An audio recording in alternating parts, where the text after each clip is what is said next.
ನಮ್ಮ ಧ್ರುವಂತವ್ರ ಬಣ್ಣ ಕಳಿಸ್ತಾ ಇದೆ. ನಿನ್ನೆ ಮಲ್ಲಮ್ಮ ಬಂದಿದ್ದರು ಮನೆಗೆ, ಬಿಗ್ ಬಾಸ್ ಕರೆಸಿದ್ರು.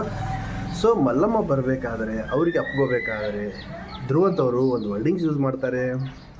ಏನು ಅಂತಂದರೆ, ಮಲ್ಲಮ್ಮ ನೀವು ಬಂದಿದ್ದು ಒಳ್ಳೆಯದಾಯಿತು, ನೀವು ಹೋದ್ಮೇಲೆ ಈ ಮನೆಯಲ್ಲಿ ನಿಮ್ಮ ಥರ ಯಾರೂ ಆಗಿಲ್ಲ ಅಂತ ಹೇಳ್ತಾರೆ.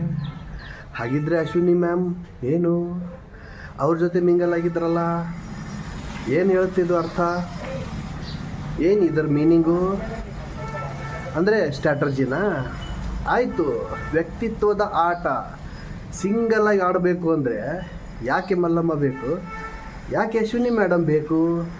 ಮುಖವಾಡ ಅಲ್ವಾ? ಇದೇ ಥರ ಒಂದೊಂದು ಮುಖವಾಡ ಕಳಿಸ್ತಾ ಇದೆ ಧ್ರುವಂತವ್ರದ್ದು. ಮತ್ತೆ ಮತ್ತೆ ಹೇಳಬೇಕಾಗಿರೋದು ಇಷ್ಟೇ, ಕಿಚ್ಚನ ಚಪ್ಪಾಳೆ ತನ್ನ ಒಂದು ವ್ಯಕ್ತಿತ್ವನ ಕಳ್ಕೊಂಡಿದೆ.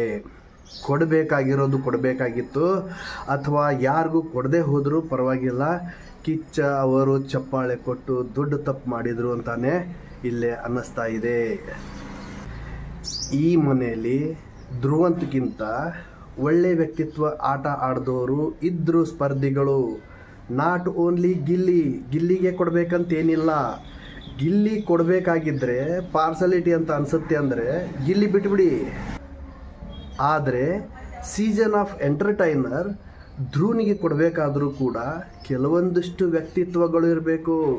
ಅಂದರೆ ಮುಖವಾಡಗಳು ಇರಬಾರ್ದು ಆ ವ್ಯಕ್ತಿಗೆ, ಆ ಸ್ಪರ್ಧಿಗೆ. ಅಂಥವ್ರನ್ನ ನೋಡಿ ಕೊಡಬೇಕಾಗಿತ್ತು, ಅಥವಾ ಯಾರಿಗೂ ಕೊಡದೆ ಹೋದರೂ ಪರವಾಗಿರಲಿಲ್ಲ ಅನ್ನೋದು ವಿಚಾರ.